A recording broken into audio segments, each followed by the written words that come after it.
Are you ready? Stand by.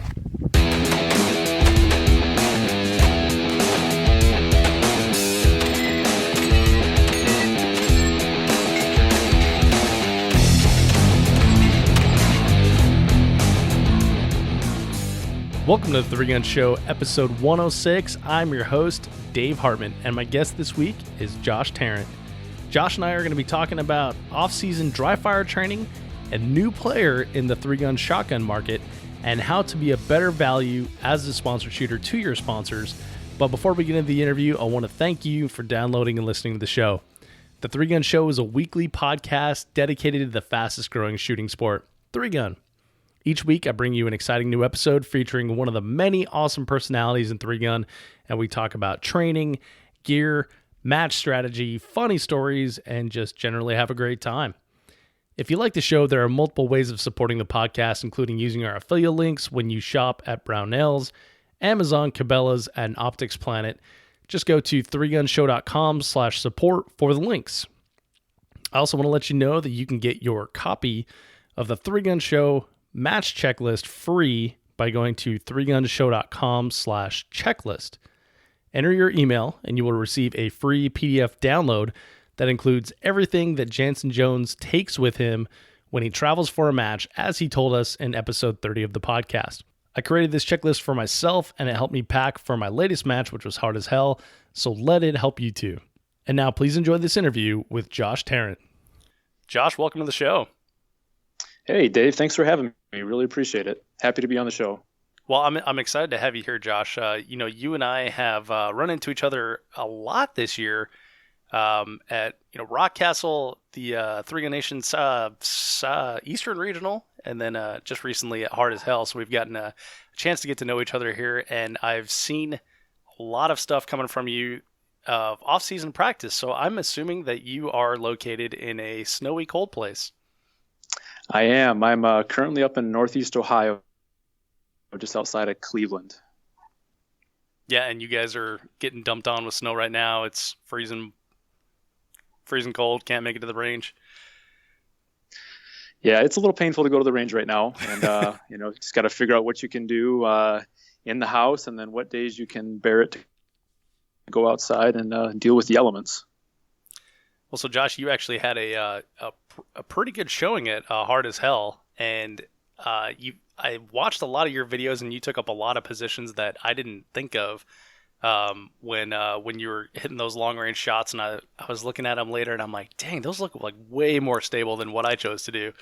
And so that contributed to your good finish. And so you've had a couple of years in three gun here, but let's take it back a little bit and talk a little bit about you and who you are off the range. Give us an idea of what Josh does when he's not shooting.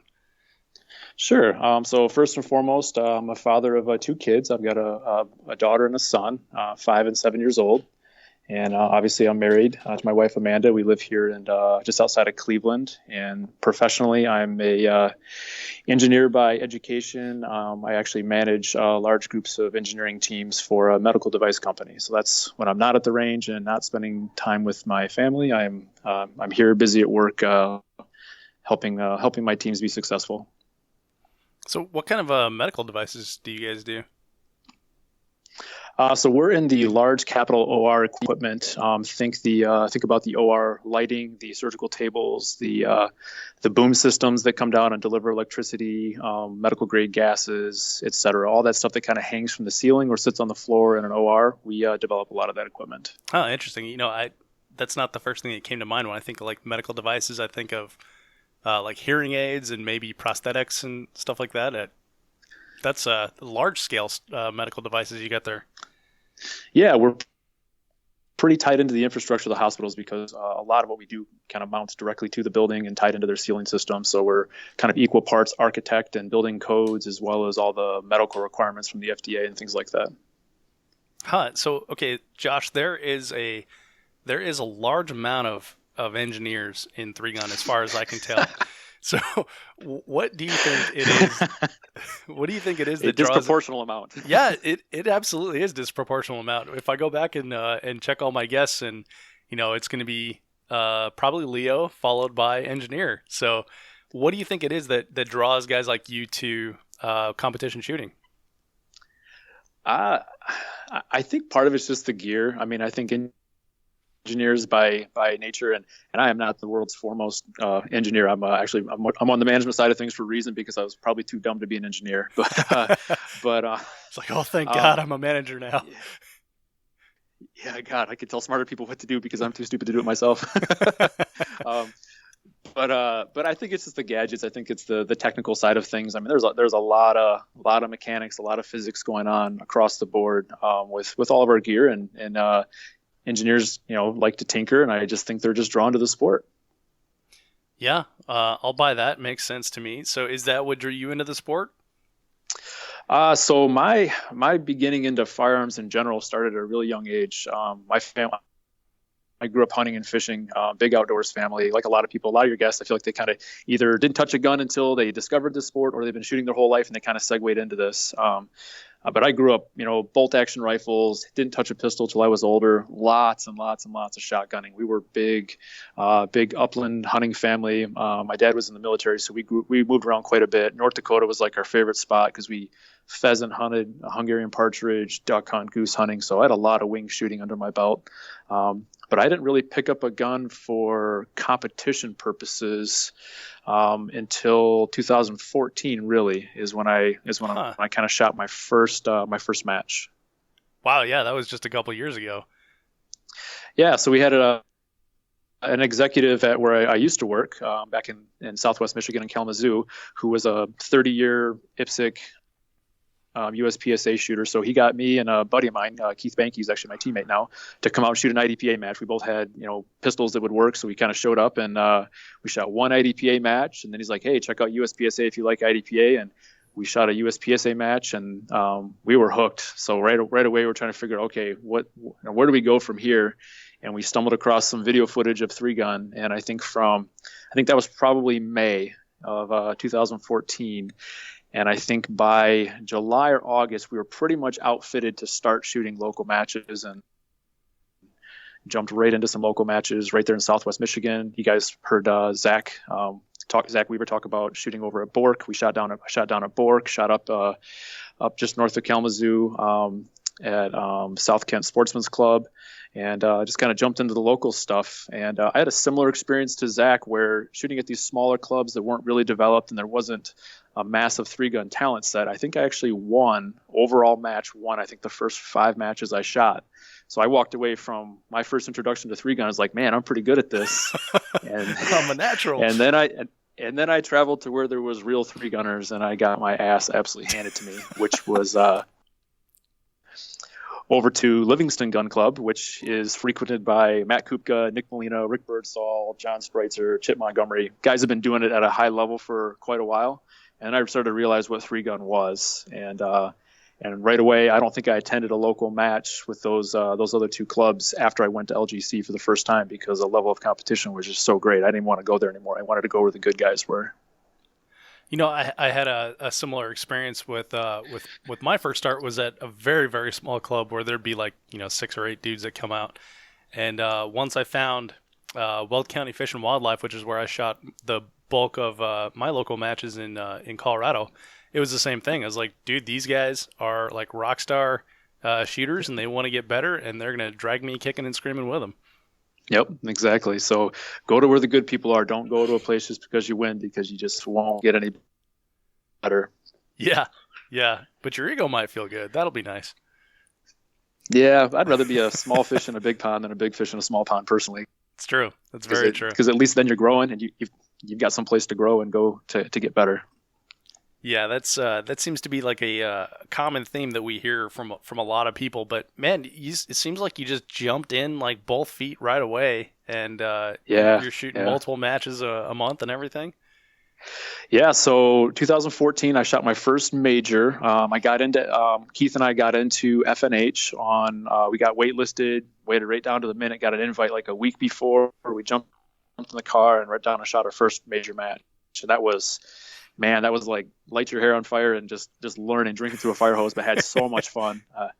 I think I showed up to that match never having shot my rifle past 100 yards. I was zeroed at 100. I used the app on my phone, the Strelok, to get my hits. And for my very first major match, I was actually pretty happy. I think I finished like 65th or 67th or something. I think I even had a top 10 finish in a stage. So I was pretty stoked for my first match, but man, did I realize how much I had to go and how bad I was at certain things. Yeah, so I've felt that before, and actually I felt that a lot this season too. So describe what that feeling's like if people have, if someone listening hasn't shot their first major match and been, not only humbled but encouraged to get better. What is that like? What were you looking at for your future there? Well, for me, there's like this classic question people get asked all the time, and this is where I guess I glean my answer from. It's, do you love winning or hate losing? I don't hate losing. I mean, I always want to win, but winning doesn't actually make you better. It really doesn't. It's losing and seeing where you missed that you can actually make gains from. At least that's my philosophy. That's how I think about it. And I come from not to go too far back, but I spent 7 or 8 years at a really high level in the bicycle road racing world. I did that and kind of paid for college that way, and raced all over the world. And where I did 100 plus races a year, and if you won 1 or 2 races, you were a really successful bike racer. So that's 90 sometimes a year that you didn't win, and 1 or 2 that you won. And if you won, you were pretty damn good. So I really learned how to learn from my losses on how to win and put winning into perspective. And this game is getting more and more like that now, because the talent's just getting so big that it's great to win, but you learn so much more when you look at a stage where you finished 5th and walk away from that and be like, yeah, I finished 5th in that stage, until you watch the first place run and then watch what you did compared to theirs. You're like, what the hell? I could have done that. What was I thinking? Why didn't I just push a little bit harder? It's so that's kind of a roundabout answer to that question.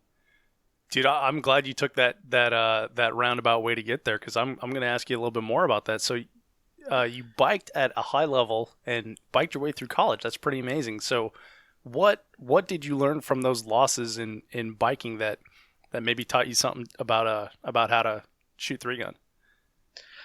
The sports are very different, obviously, but Sure. I'd say the biggest thing that I took away from cycling is just the hard work. That was a really, really, I was a more traditional sports athlete all the way through high school, and then even into college until I got injured pretty badly. I don't want to go too much into that. And I changed gears and went to a sport that was completely outside of my comfort zone, and got pretty decent at it pretty fast.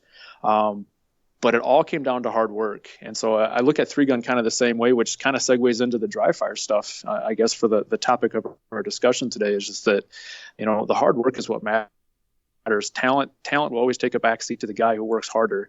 You look at the top guys at this sport and this game. You look at the Keith Garcias and the Nick Atkinsons, the Greg Jordans. Those guys are working hard. I mean, I think they've got a lot of talent to begin with, and if they worked half as hard, they'd still be really good. But my theory is that, and I know Keith works hard at the range. I know that these guys are putting the time in and working on it, and they're dry firing all the time. They're getting to the range as much as they can. So I think the biggest segue is just how to work and how to work hard, because in the cycling world, if you didn't work and you didn't put the miles in, if you weren't riding 35,000 miles a year, if you weren't spending 5 hours a day on the bike, you weren't going to race at the top level. You couldn't do it. 35,000 miles a year. Yeah, that's rough numbers. That's what we were doing. That's incredible. Well, yeah, I like that you said that.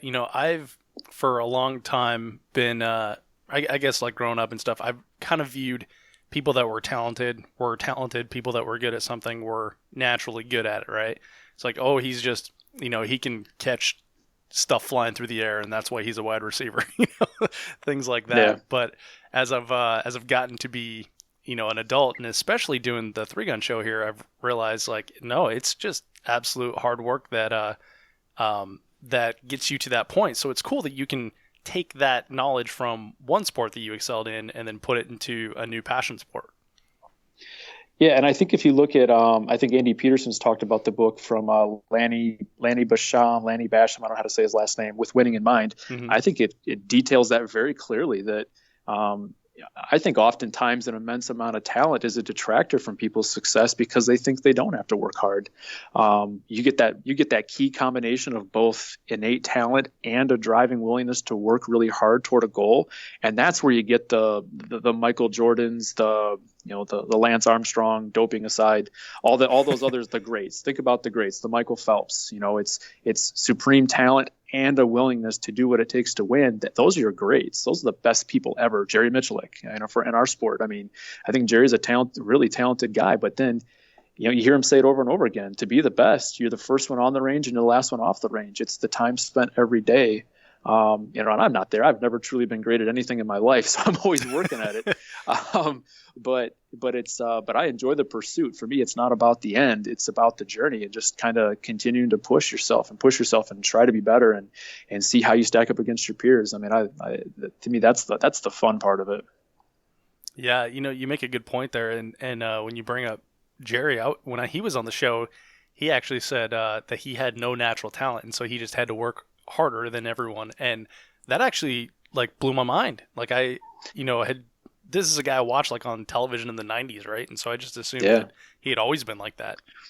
And maybe Jerry's talent is the talent to work hard, because that's a talent. That's that drive and determination is a talent. That's he may not have been the guy that could pick the gun up for the first time and hit the 10 ring or shoot 0.15 splits between targets, but he had a talent to drive really hard, and has that talent. You can see it in his work ethic and obviously in the results. Yeah, for sure. Well, so Josh, let's bring it back to you here. So you're now in sort of an off season here. It's freezing cold. There's tons of snow outside, but you're still working hard. So what drives you to work hard? Yeah, so what's nice is that I still feel relatively young and new in the sport. I'm still learning so much, and I shot in 2015. I shot 7 majors. This year I shot 9. I met some of my goals this year. I didn't meet a couple of other ones that I really wanted. So I'm still hungry, and I reached this point. I had the same thing when I was in cycling as well. When I was still new and fresh and still really, really hungry for it, it was pretty easy to take little to no off season and just kind of get right back in and start focusing on next season's goals and start early and fast and furious. So yeah, that's kind of the approach I'm still at. I'm still kind of in that mental state. Plus I ended on a really high note. I mean, I walked away from Hard as Hell. That was the best match I've ever shot. I had so much fun at that match. I don't know if you had the same experience, but I will shoot that match every year they have it because it was so much fun. Yeah. So I walked away from that having a pretty good result. I had a lot of fun. So that left me pretty charged up for the season as well, and just ready to kind of get 2018 underway or 2017 underway, and just and start to work on the things that I know I need to work on. Yeah, I have to agree in what you said about Hard as Hell. I did walk away from that just being absolutely charged up, and it was a bummer that was the last match of the season for me, because I was so raring to go for more now.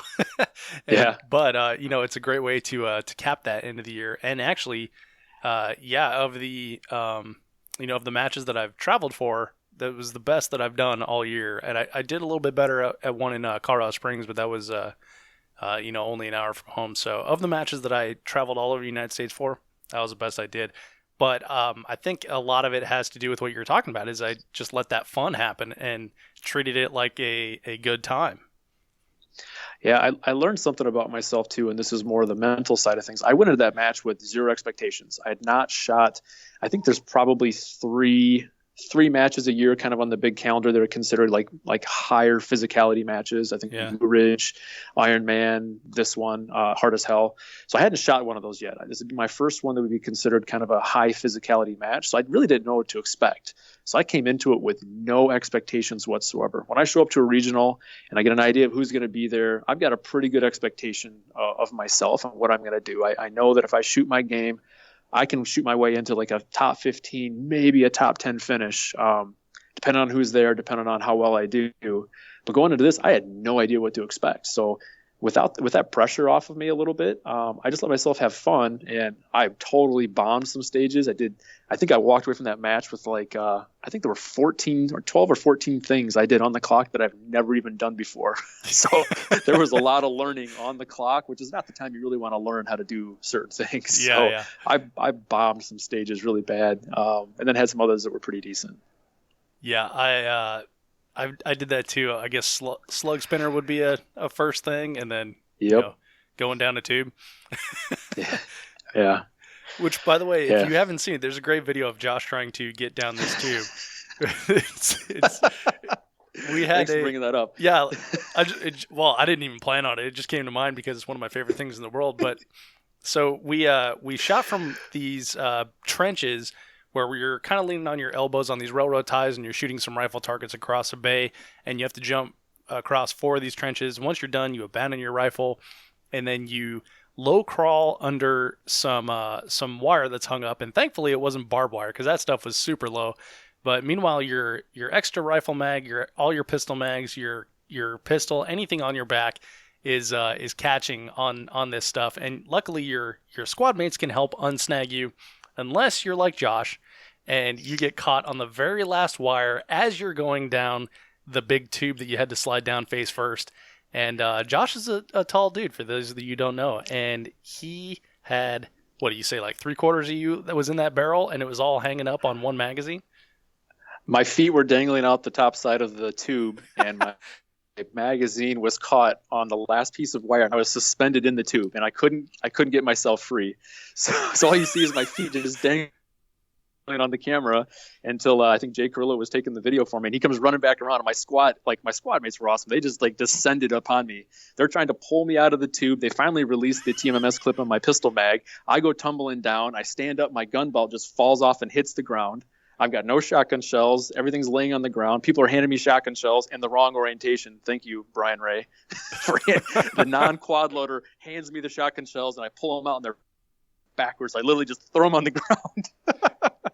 It was the best part of that though is I heard about this from Ray and Vought before I actually saw the video, and that's why I was pressuring you to put it up on Facebook, because I wanted to laugh as hard as I laughed when they were telling me about it. But Ray was telling me when he handed you those shotgun shells and you threw them on the ground, you're like, he said, well, he's gonna need those later, and sure enough, man, you had to come back for them. Yep, I'm on my knees picking shotgun shells out of the dust, blowing them off, and feeding my shotgun. I got halfway under you had to proceed under this low portion. I got halfway under that and realized that I didn't have my pistol, which I needed further down range. So I had to come back, put the shotgun down, pick up the holster, restrap it back on, and then get running. So yeah, that was a disaster of a stage. Yeah. But so much joy was brought to the world because of it. And for those of you who haven't seen it, I'll definitely include a link in the show notes, because you've got to check it out. It's pretty funny. But so yeah, sorry to take the side road there, but it just came into my mind, and that's the way the show goes. No. So That's all part of it. It's that kind of stuff only happens at matches, I guess, like this, where normally there would be a non-factor in most of your major 3-gun matches. For this, it's all for the entertainment. Yeah, for sure. Yeah, and my squad, in fact, was like kind of a little trepidatious about helping each other out and stuff, because we shoot USPSA style matches in Colorado, and my squad was largely Colorado people, so we're used to like not coaching, not shouting at each other, not helping. But yeah, it was certainly a different kind of match. But so Josh, taking it back to training and everything. So what are some things that you've learned then from this year, from the matches that you've shot, that you're putting into your off-season practice? And then tell us what your off-season practice looks like. Sure. I'll kind of take the dry fire back, just kind of to at least my thought process around it, which isn't original. I'll completely fess up that there are much greater, better shooters than I who have kind of paved the way into what dry fire should at least start from, and then it's kind of take that and make it your own. Mm-hmm. But when I kind of got into this game, I really quickly realized that it kind of came to the realization that in an average major match stage, say it's a 60-second stage, I think if you look at most stages, you're probably spending 50% of that time actually pulling the trigger on a gun. Everything else is in transition and movement and preparation to pull that trigger.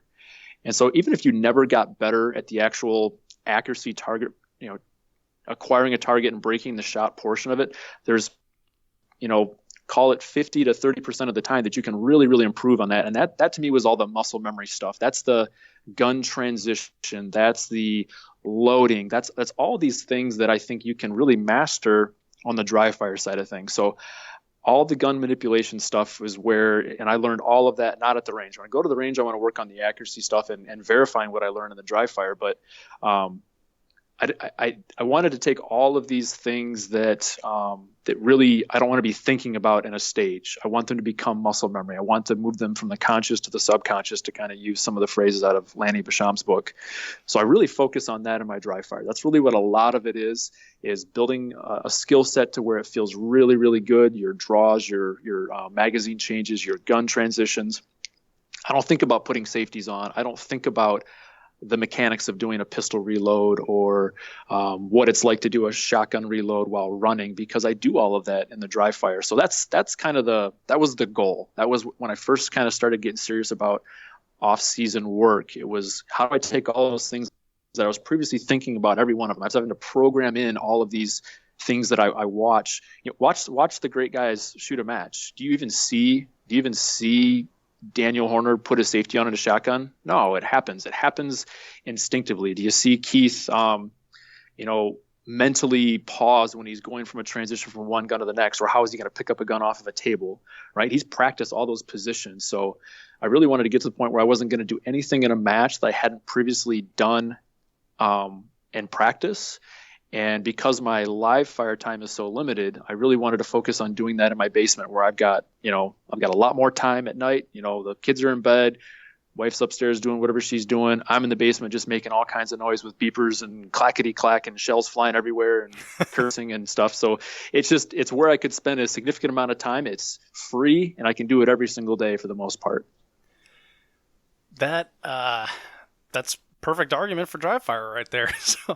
So when the one thing that I think about dry fire, Josh, and you can tell me if you agree on this or not, but when you sit there and you've got, hundreds, if not thousands of repetitions of, say, something simple like a quad load, when you have that, you're doing that second nature. So now you are not using your frontal lobe where it's in your like short-term memory, like, okay, first row goes in, pull it back, second row goes in. You're not doing that. So you're just doing it naturally. You're doing it with your like monkey brain, say, and then your processing power goes to that stage plan.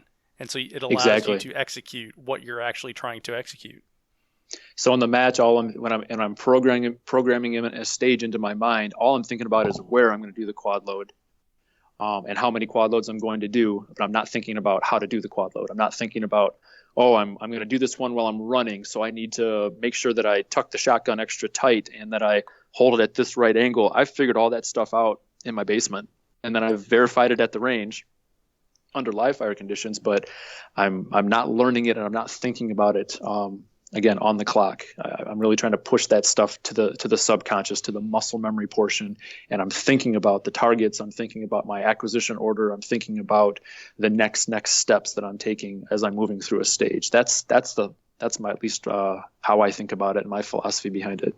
I love it. So when you do your dry fire, when you go down to the basement, now do you just walk down with all three guns and start pulling away on triggers, or do you have like a plan? Do you plan it out like a week in advance, or do you think of it on the spot? What's your MO? I'm not diligent enough to kind of have a weekly plan. I try to, at a minimum, work on each gun at least twice a week, dry fire wise. I probably spend the most amount of time on my pistol because I think it's the most perishable skill of the three. When it comes to just accuracy, trigger press, things can go south, I think, on the pistol faster than anything. At least they are for me. It was also my worst gun to begin with, and so I poured the most amount of my work into that. So I spend the most amount of time with my pistol, and I will probably shoot my pistol. I'll probably dry fire with my pistol. I bet I'm touching that gun at least 5 times a week. Even if it's just sitting on the couch watching a movie with my wife and I'm shooting bad guys on the TV screen, I'm at least gripping the gun correctly. I'm prepping the trigger, and I'm breaking the shot, and I'm watching the sights.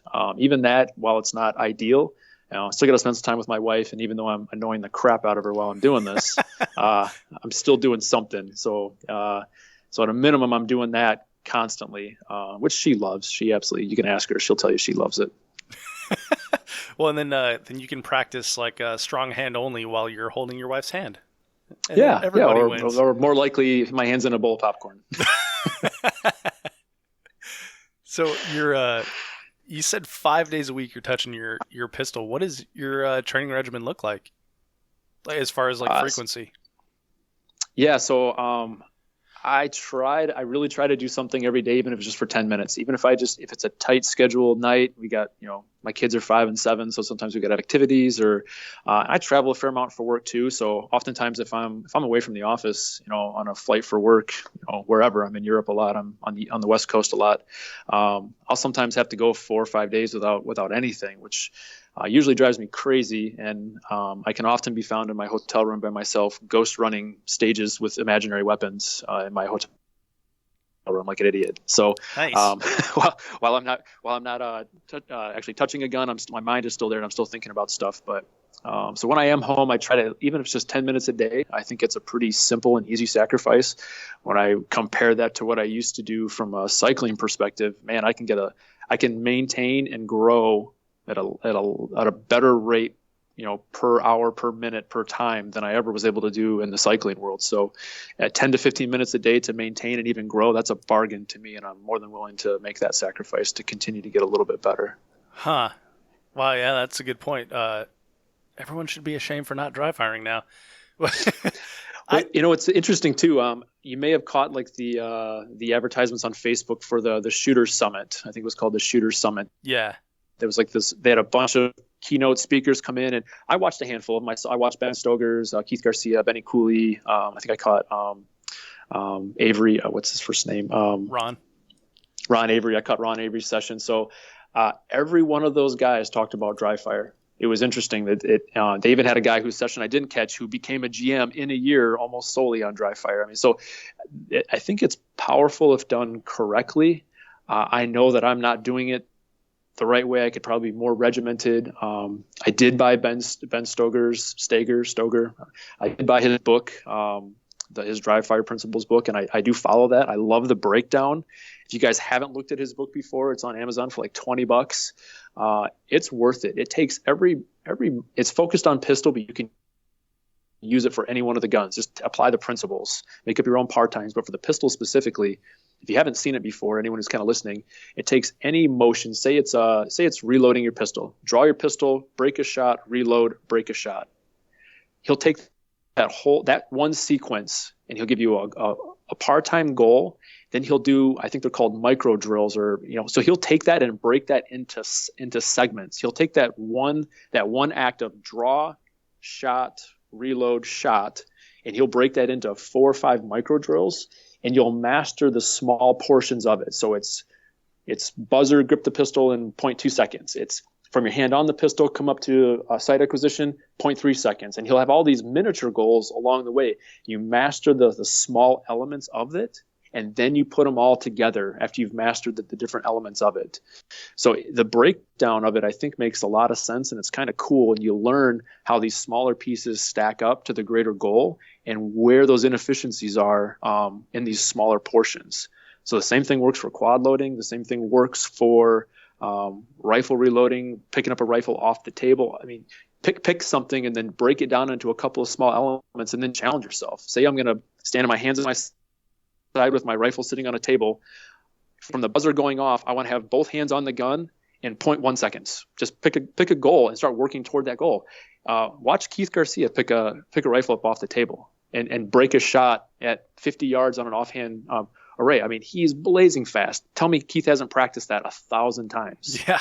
I mean, he's probably faster than anyone I've seen with that first shot. When he runs up to the table and the gun is on his shoulder, sights on, you only do that by putting a dot on the wall and picking a gun up off the table and doing it over and over and over again until you're really fast at it. I'm working on that right now with the shotgun. I want my first shots with a shotgun from low ready, from high ready, from off a table to be really fast. And so I'm doing that. I'm working on that. I'm posting videos on that. So the micro drills is something that I've seen implemented a lot in weightlifting, like teaching the clean, teaching the snatch. You do like every certain step of it just isolated like that. So it's definitely like a model that works in anything, mechanically or modality related that humans do, for sure. Yeah, I agree. It seems to be pretty effective, and it's the only book I've got right now. And I whenever I get kind of stale with what I'm working on, I'll go back to it and try and make up some different stuff. And I think the whole thing with the dry fire is just try to keep it fresh, because it can get a little monotonous. Just try to think of different ways, different things to do. And it's one of the reasons why I like this social media stuff, is I feel like it kind of builds, it can build in the off season with ideas. I mean, Keith's always throwing stuff out there. Other people are throwing stuff out there. People are trying to beat other people's times. I get inspired by seeing someone try something new. So then I want to put it out there. Eventually I'll get creative enough to think of something new on my own. Maybe not, probably not. Well, and the cool thing is it creates like a conversation, and there's been a lot of challenges that I've seen too, of like, now people are all going to do the same drill, and they're going to post pictures of it on or videos of it on Instagram and stuff like that. Yeah, it's fun. Keeps it interesting. Yeah, it certainly does. It's my dog rustling around if you hear something in the background here. But That's right. So you mentioned shotgun. Shotgun is what you're working on most in the off season here. What's your goal with the shotgun now? So shotgun's always been one of my favorites. I think it's probably the gun that I'm naturally the best at, which is weird because it's oftentimes either my single greatest stage or it's my single worst stage in a match, because often I think I get a little overconfident and try and go too fast with it. So keeping myself metered when I put the scatter gun in my hand is something I'm continually working on. But it's a pretty cool opportunity right now. So I signed on with Iron City Rifle Works right at Pro-Am this last year, and we're working with Jason Williams, and love his bolt carriers. They're a super cool product. They're doing something a little different there. But Jason's been working with Breda USA, and with the intention of bringing in a 3-gun ready shotgun that can really go head to head with the Benelli M2, which I arguably is the go-to shotgun of choice. We can have that whole debate, but we'll hold that for another discussion. We've done that one. It was the FNSLP one, by the way. So yeah. Just show up at a match and we'll see. Arguably the go-to shotgun. Been there, done that. Bought the T-shirt kind of discussion. But anyway, sure. So Breda is a pretty storied Italian shotgun company from what I understand. I'm not 100% in the know with a lot of their background, but what I do know is they invented the inertia system that came out of Breda. I believe there's some loose ties between Breda and Benelli from either a licensing perspective or co-development. I'm not sure. They also invented the interchangeable choke system. So I mean, they're a big time European facing shotgun corporation, firearms corporation, but they really want to penetrate the U.S. market. So long story short, we've been working with them. Iron City's been working with them. They've had a couple of prototypes. I think Josh Taylor ran one of their prototypes for a lot of the year this year, but they're coming to market in February they'll be releasing and launching a 3-gun ready shotgun for the U.S. market. And so there's going to be a handful of us on the Iron City team. They're going to be running those all season. So I'll be getting mine here pretty soon. I'm excited about that. But they look really nice, and they're meant to be a high-end, high-running, highly reliable shotgun. They're basically have a very similar platform as the M2, the Benelli M2. So you can expect a lot of the same robustness and reliability of the M2, but it's going to come ready to go. Pretty much everything you would do to your 3-gun shotgun to make it ready, with the exception of your shotgun tube for extra capacity, because you can't import with those tubes on it. Mm-hmm. And it's going to be at about $1,300. So if you think about the price point to get into just a bare M2, for example, you're $1,400 to $1,600, and then you've got to go do all the work to it, the loading ports, all the features, the advanced, if you want to put light and springs and everything, and then put a tube on it. I know I've got roughly $2,000 into mine to get it ready to go for 3-gun the way that I want it. Jeez. Here's something at $1,300. You've got a high quality shotgun pretty much ready to go. You put a $75-$80 TACOM extension on it, and you're or Nordic or RCI or what have you. I'm a TACOM guy, so I say TACOM all the way. But off you go. You're ready to rock and roll. Cool. Well, it actually sounds like you're pretty pumped about it.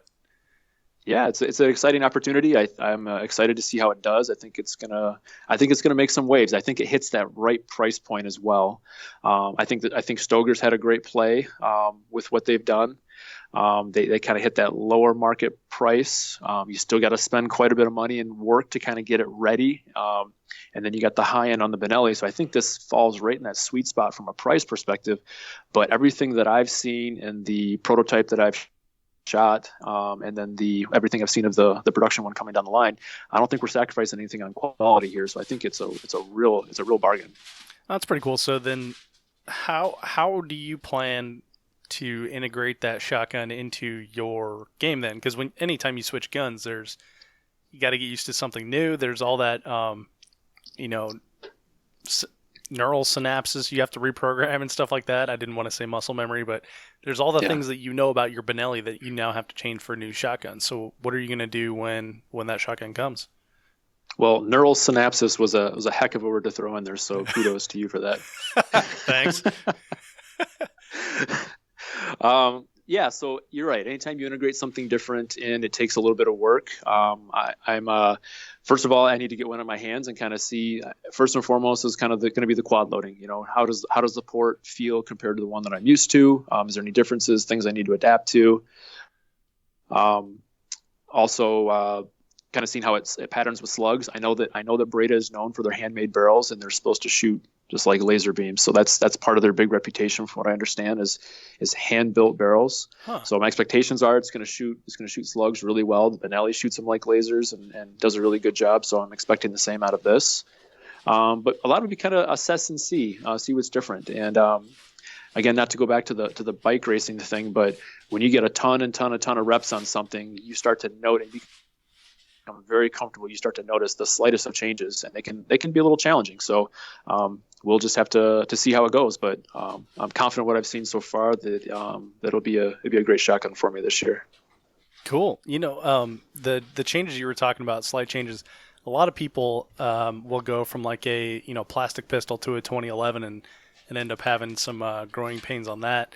I myself am moving from a Mossberg 930 to a Stoeger M3000. So now we've got safety in the wrong place, and there's or in a different place, and there's like all kinds of other buttons to get the shells to come out and stuff like that. So yeah, it definitely does take some getting used to when you change up something in your kit. It all comes down to reps. I mean, you're right. I started with the JM, and then when I went to the Benelli, I was like, man, the safety's in the wrong place. That Stoeger, even though I didn't like anything else about the Stoeger for the most part, I did like the safety. I thought that was one of the best features on that gun. Or the Mossberg. On the Mossberg, I'm sorry. But the way I fixed that issue was, I put a dump bucket in my backyard, and I transitioned from shotgun to pistol probably 600 times in a single day, to where it just became muscle memory as I was dumping that gun. The safety goes on, and now I don't even think about it. I don't even remember if I did it or not. Yeah. But it's just the repetition. Yeah. So dry fire, getting those repetitions in, super, super important for no matter what you're doing. Yeah, I think so.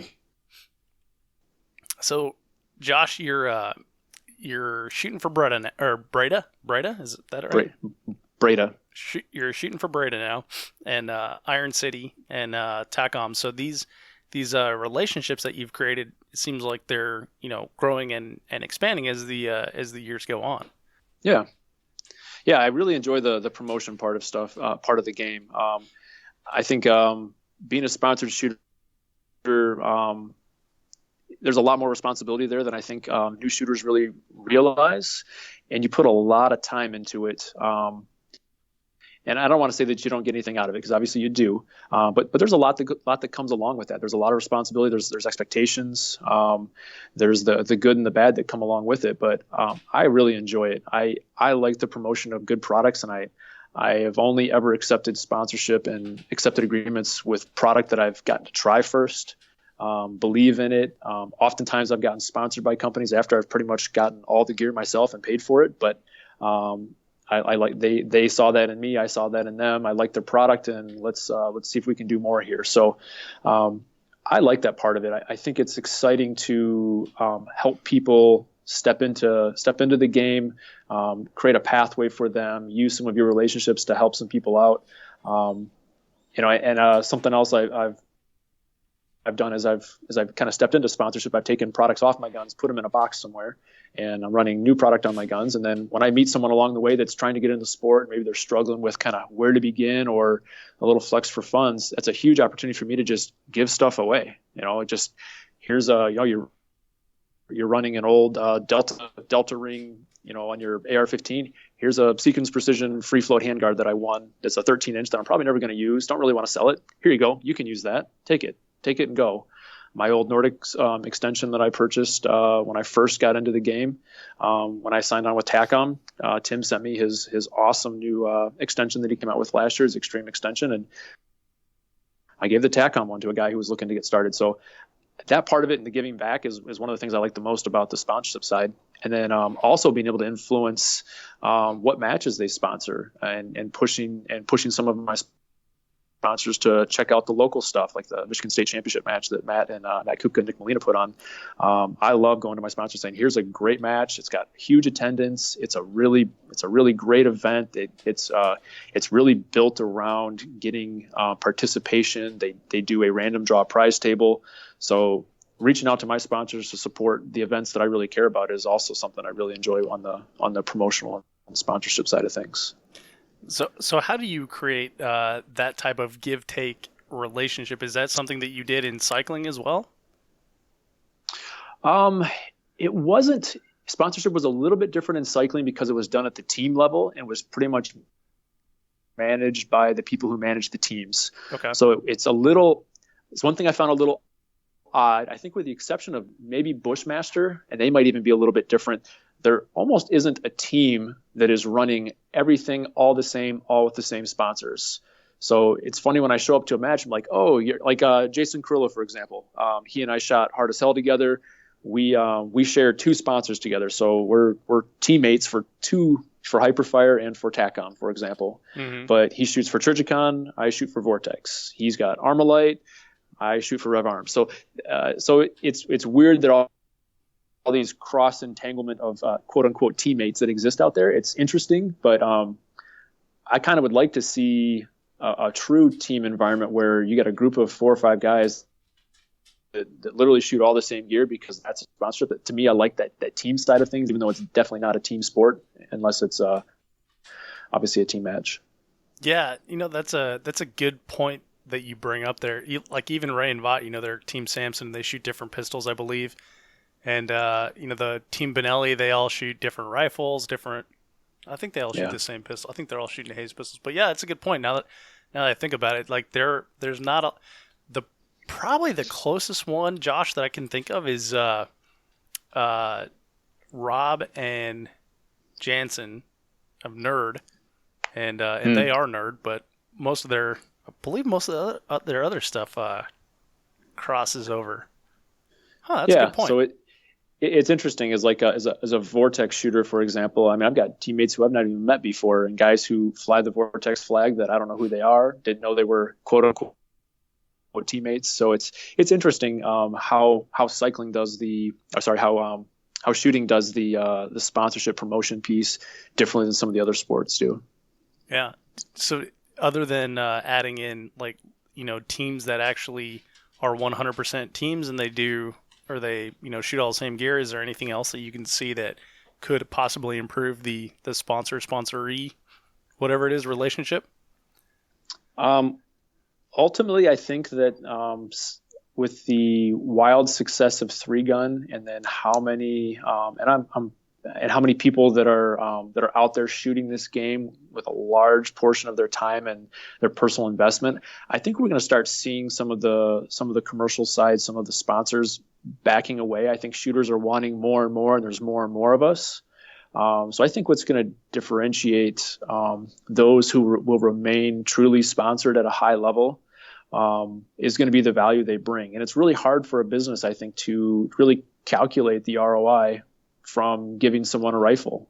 or paying for someone's match fees or flights or whatever. It's going to be, I think it's challenging for these guys, for the vendors and these sponsors to understand. I think a lot of them know they feel like they need to do it either because they always have, or it's what everyone else is doing.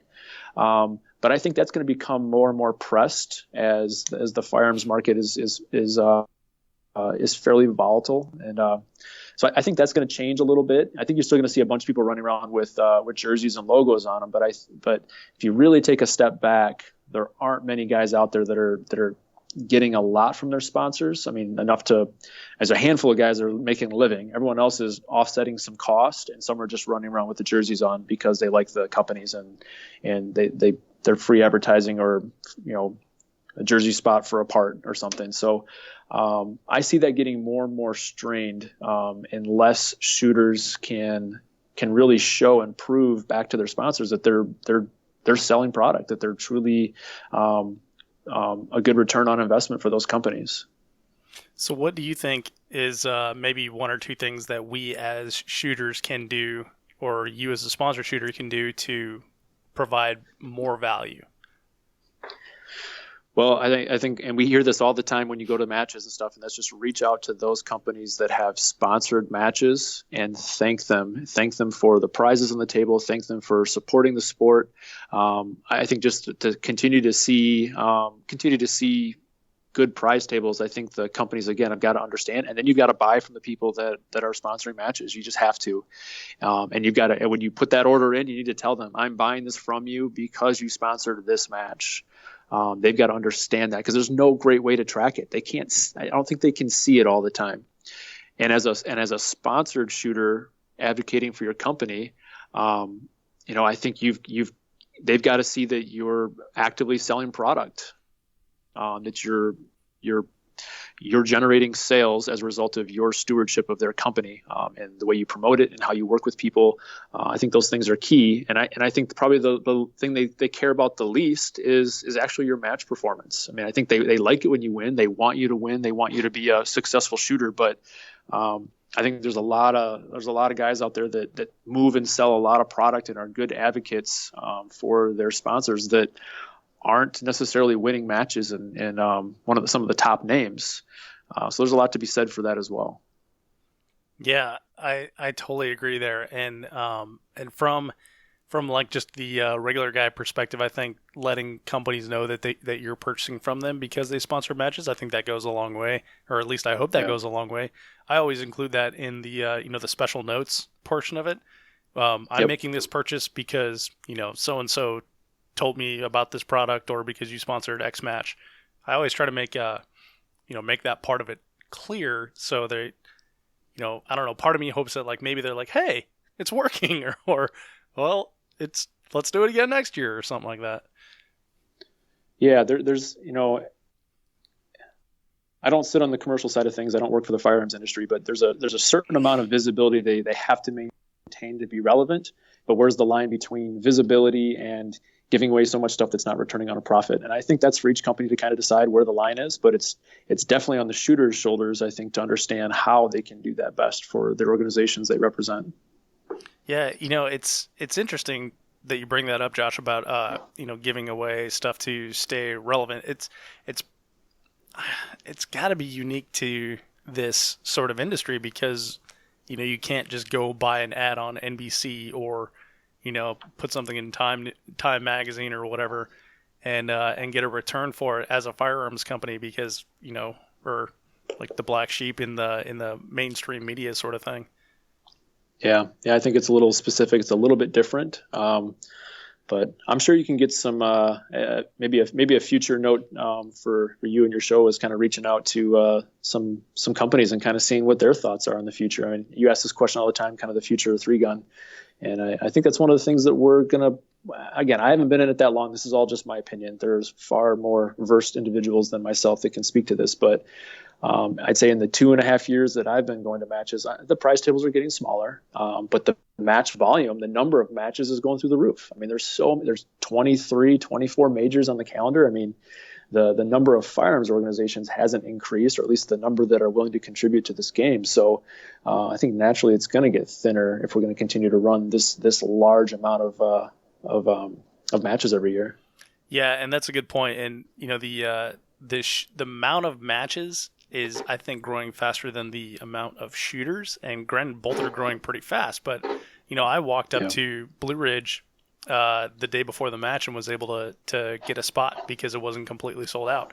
And you couldn't have done that 10 years ago or 5 years ago. Yeah, I hear that one doesn't fill up because it's a hard match and a lot of people just don't like to shoot it, even though I've heard it's one of the top, probably the best match of the year from a lot of people. But that's one thing I heard about that one. But I haven't shot it yet. That makes sense. It's on the calendar next year. Nice. Well, watch out for stumps. Ask me how I know. So I saw the video. I felt really bad for you. You hit the ground like a rock. Oh God, yeah. Well, I was moving, but I was definitely gravity assisted. So, but. So Josh, this is a good time to ask you: do you have a most spectacular disqualification story? You know what? I've got a nice wooden desk in front of me here, but I have not been disqualified from a match yet. I have two where I probably should have been disqualified, but by the good graces or luck would have it, it hasn't happened yet. One of them was. Actually, you know what? All three of them involve a shotgun, believe it or not, as I just talked about my favorite gun. Yeah. They were pretty close. I very clearly broke the 180 at FN last year, but it was in a direction that the 180 was pretty arbitrary and wasn't an unsafe act. So he just yelled muzzle, and I flipped the shotgun back. And he said, yeah, you were well past it, but there's nothing but woods out in that direction, and he had birdshot on it, so he let me go. The closest I came, and I actually showed you this video at Hard as Hell, and I didn't post the video because of fearful of people just losing their minds, but I actually dropped my shotgun out of my hand as I was rotating it, my weekend loader, so I was rotating it under my arm as I was coming out of a port, and I still don't know what I did, whether it was a little cold that morning, whether I just butterfingered it, or if I hit my buttstock on my shotgun against my rifle that was slung. I really don't know what I did. But basically, the shotgun spun out of my hand, went straight down on the nose of the extension tube, the loading tube, and then I reached down with my left hand and snagged it by the trigger guard. Managed not to pull the trigger, picked the gun back up, and kept going. And I had a heart attack. I think I crapped my pants.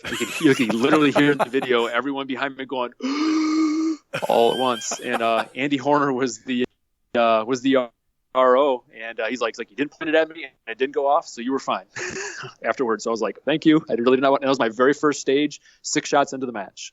Yeah, you were following us on that stage. I remember that. I didn't get to see it live, but yeah, I did the gasp thing too when I was watching the video. So yeah, I don't know how I didn't pull the trigger because I ended up pinching the trigger guard with my left hand, my non-dominant hand. To grab it and then just pick the gun back up, put it back in my right hand, and continued loading. As a result, I walked right by 3 steals that I didn't shoot. I was just lucky to still be in the match, so I didn't care that much at that point. Yeah, no kidding. Yeah, so that's been the closest call I've had, but I've not been DQ'd yet. Not yet. It will happen. I guarantee that it will. Something's going to happen, but yeah, not yet. Well, Josh, we talked about the future of 3-Gun as far as prize tables and sponsorships and stuff like that. But if you have a vision for the rest of the sport, what do you see for the future of 3-Gun? I think it's going to continue to grow. I'd like to see and continue to see, and maybe it's my limited experience, but I'd like to continue to see more diversity in the matches. And maybe that's one thing I liked about Hard as Hell so much. Is it was a ton of fun. It was a lot of new, different stuff that I hadn't done before. I got to tell you, I think the group, it's the closest I've ever been to a squad because of the group coaching mentality was there. Yes. And it just made it so much fun because every single member of your squad was fully invested in how you did on that stage, even though you're shooting against each other, which I explain that to people and they look at me like I'm an idiot. Like, what do you mean the people you're competing with are helping you and they're handing you stuff and they're telling you're missing targets? Like, isn't that kind of counterintuitive? I'm like, yeah, but we still do it because it's part of this match. And I think even without this style of match, I think we want that to happen anyway. We always want to win because we're more skilled, not because we screw up and make a silly mistake. Yeah. So I kind of like that format. I don't think I'd want to shoot every match like that. I think you'd start to lose a lot of your skill and your individual stage planning if everyone just yelled left, right the whole time. Yeah, no kidding. But it is a fun, different dynamic that I really did enjoy. But I'd like to continue to see more and more different stuff. I'm gonna continue to shoot some different. I think I've only got 2 matches on my calendar next year that I've actually shot before. For next year, I'm gonna shoot a different variety coming up. I just want to see some different stuff. I'm doing the exact same thing. I think I'm keeping 3 matches that I shot last year, and doing the same thing. I'm going to go to different parts of the country and see different matches and see what other people are doing. So it's an abundance of opportunity right now, and we're lucky to be in this time where we can make that decision of like, no, I'm not going to shoot the same 5 matches because there's now 50 matches. Yeah, there's something else I would like to see, and maybe this is, maybe some match directors will find me after this and wring my neck. But I almost would like to see some matches take the approach of, they seem to reward individuals who have shot the match consecutive years to get in. Yes. Why not take a different approach and say, hey, if you've never shot a major match before or never shot this match before, here's 30% off because we want you to come back. We want you to come this year and then come back next year because we have an awesome match. There's a lot of locals that I meet that they've been shooting 3-gun for 3, 4, or 5 years, and their entire world or perception of what 3-gun is what they shoot at a local match and maybe what they see on a video on Facebook. But they're fearful to take that step either because of cost or they think their skill isn't there. So I think there's a whole pool of potentially talented shooters out there, or at least individuals that just go out and enjoy it and have fun with a new experience and challenge. If we could make some of the majors a little bit more accessible because they are expensive, they're challenging to get to, all those things. I'd like to see a better play to continue to get more people and more new people into some of the bigger matches. I love that idea, man. And you and I have talked before, so that was exactly me, right? Like I shot 3-gun for 3-4 years, and I would shoot the same local major down in Byers, Colorado, and 2016 here was the first time I got out and actually shot a bunch of majors, and it was an absolute eye-opener, and it completely changed everything. I've told some local guys, you'll learn more in 1 weekend shooting a major match than I think you would learn in 2 years shooting the same local match set up by the same match director with the same targets. Your learning curve will take a significant jump because you'll realize what else is out there and where your skill set is lacking, especially if you throw in long distance, you throw in some specialty targets, you throw in longer stages, slugs. I mean, all these things that you may not see at most local matches. And I don't want to knock on local matches because I love them. They're great. They're the people that run them, it's a thankless job. And I definitely don't want anyone to hear that and think I'm bashing on that. But going to someone else's match with a little bit bigger scope, there's a lot to be learned there. Yeah, and variety is where it's at because you can get multiple different major match directors designing a stage in the same venue, and they'll do it completely different. So if you go to the same local match, the dudes that are the local heroes because they set up the match, you're going to get their flavor all the time. And granted, good for them. We love them because they put on a match that all of us get to go and shoot every week. But it does become a flavor, right? Yep, it does. It absolutely does. Well, Josh, we're coming up on the end of our time here, and I know you've got to skedaddle a little bit. But real quick, let's get a final thought from you. What message do you have for the 3-Gun Show audience? Yeah, so I kind of said this earlier, but I'll kind of reiterate it. I really believe that hard work, not necessarily talent, is what breeds success. And it's not always about the destination. It's the journey along the way. So, while, again, I don't think I've ever truly been great at anything in my life, I think the journey of trying to become great is where you kind of you get all the calluses and you get the bumps and the bruises and the scars, and you find some success along the way with your own learning. So that kind of comes to my mind when I think about this sport and really anything. I love it. Josh, that's a great final thought. Man, I really appreciate your time and taking a few minutes out of your day to sit here and talk with me on the show. And I appreciate you and what you're doing out there. And thanks for being on the show, man. Thanks, Dave. Thanks for having me. I hope you enjoyed that interview with Josh Tarrant. What a great message Josh has there. Hard work trumps talent every time. It is something that we hear frequently on the show and in the shooting sports, and for good reason. As usual, links to everything that we talked about can be found at 3gunshow.com/episode 106. And I have a challenge for you. I want to hear your favorite dry fire drill. So put it in the comments on the website or on Facebook or Instagram if you prefer, if you're into those better.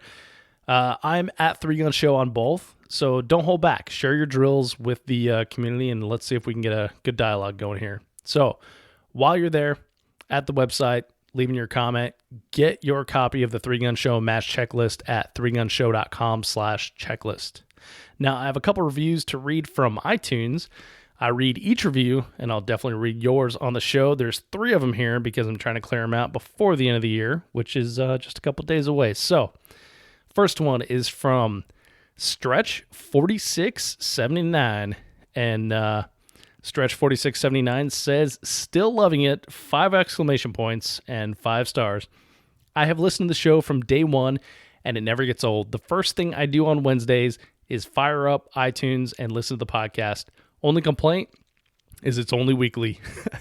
Keep it going, Dave. Hope to see you at another match soon. Well, thank you, Stretch. I hope to see you as well.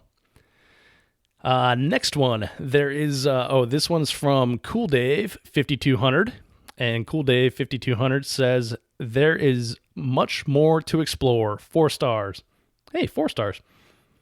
A long-time listener, lots of good info from all the top shooters and match directors."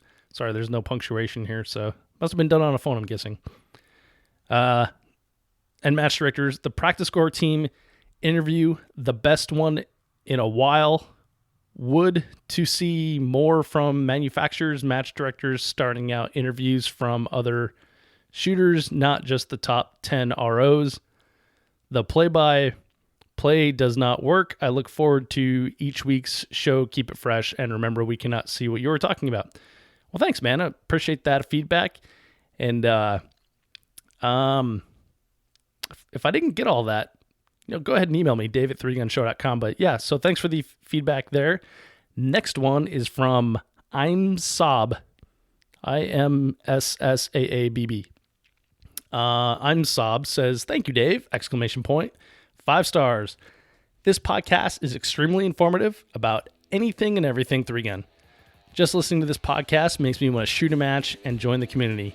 Dave's guests are always great, and Dave keeps the conversation interesting and informative. Thank you for producing a quality show with great info. Well, you're welcome. I'm totally glad that you appreciate it, and it's great to have you listening. And yes, you should shoot a match. Go for it. So that brings us to the end of the last podcast of 2016. 2017 is going to be awesome, so stick with me here. Lots of great stuff coming down the pipe. So thank you, as always, for downloading, listening, and subscribing to the show. I'm Dave Hartman, and I'll catch you next year.